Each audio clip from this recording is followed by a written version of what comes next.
The ancient Igbo, lost civilization of Africa's heart.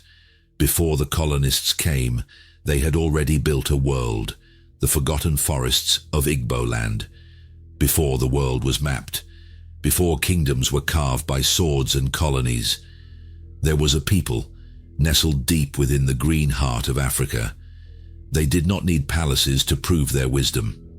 Their legacy was etched in bronze, in spirit, in silence. They are the Igbo people, one of the most enigmatic and resilient civilizations on the African continent, the unearthed mystery of Igboouku. It began by accident. In 1938, a man named Isaiah Anozie, digging a well in the small town of Igboouku, stumbled upon something that would rewrite African history. What he found beneath the soil was not crude, not primitive.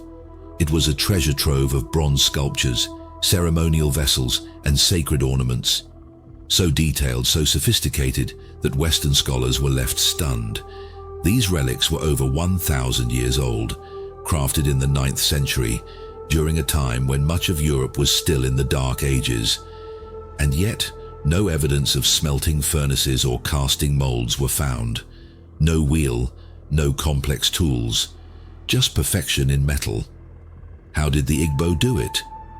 To this day, the bronzes of Igboouku remain one of the greatest artistic and metallurgical achievements in pre-colonial Africa. Section 2. A decentralized civilization that defied empire.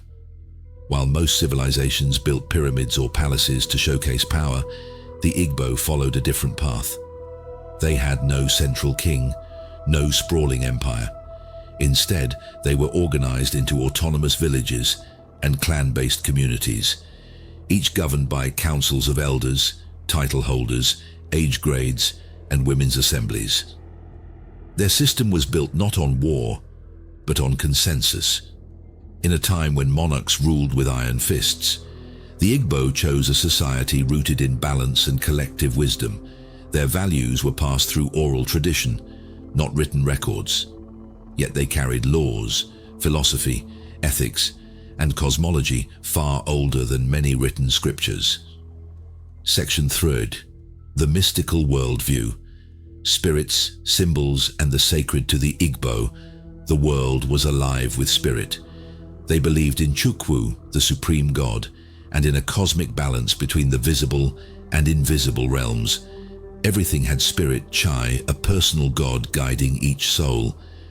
Their sacred knowledge was encoded in Uli and Nsibidi symbols, visual languages passed down by women, diviners, and secret societies. They practiced divination, ancestral veneration, and spiritual purification. Some rituals involve masks and masquerades, the living becoming vessels for the spirits of the dead. This wasn't superstition, it was cosmology, a map of the soul. Section 4. The Nuri Kingdom, power through purity. In the heart of Igbo land, one kingdom rose without an army, the kingdom of Nuri. Here, kings were not warriors, but priests. They ruled through peace and ritual. Their power was spiritual, not to conquer, but to cleanse. When violence broke out among tribes, the Nuri king would travel, performing rites to restore harmony.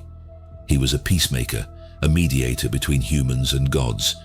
The Nuri belief system respected life, forbade slavery, and preached justice long before such ideas were global. Section 5. The disruption, colonialism, and cultural erosion. Then came the silence. The British arrived in the 1800s with guns, flags, and churches. They found a culture they could not understand, so they labeled it savage. They imposed new rulers, new borders, and a new god. The Igbo's democratic councils were replaced with warrant chiefs.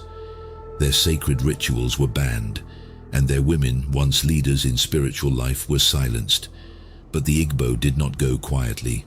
They resisted. From the Women's War of 1929 to countless uprisings, they fought to preserve their soul. Section 6. A living legacy, echoes of the ancients. Today, the Igbo still dance. Their culture lives in the rhythms of the Ekwe drum, in the vibrant masquerades that walk between worlds, in the uli patterns revived by modern artists, and in the names still whispered with pride.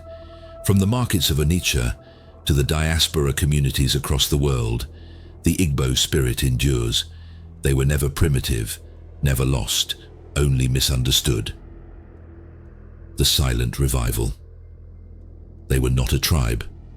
They were a civilization, and their story was buried in silence. But now, the silence is breaking. The silent libraries, whispers from the forgotten past, truths hidden in plain sight.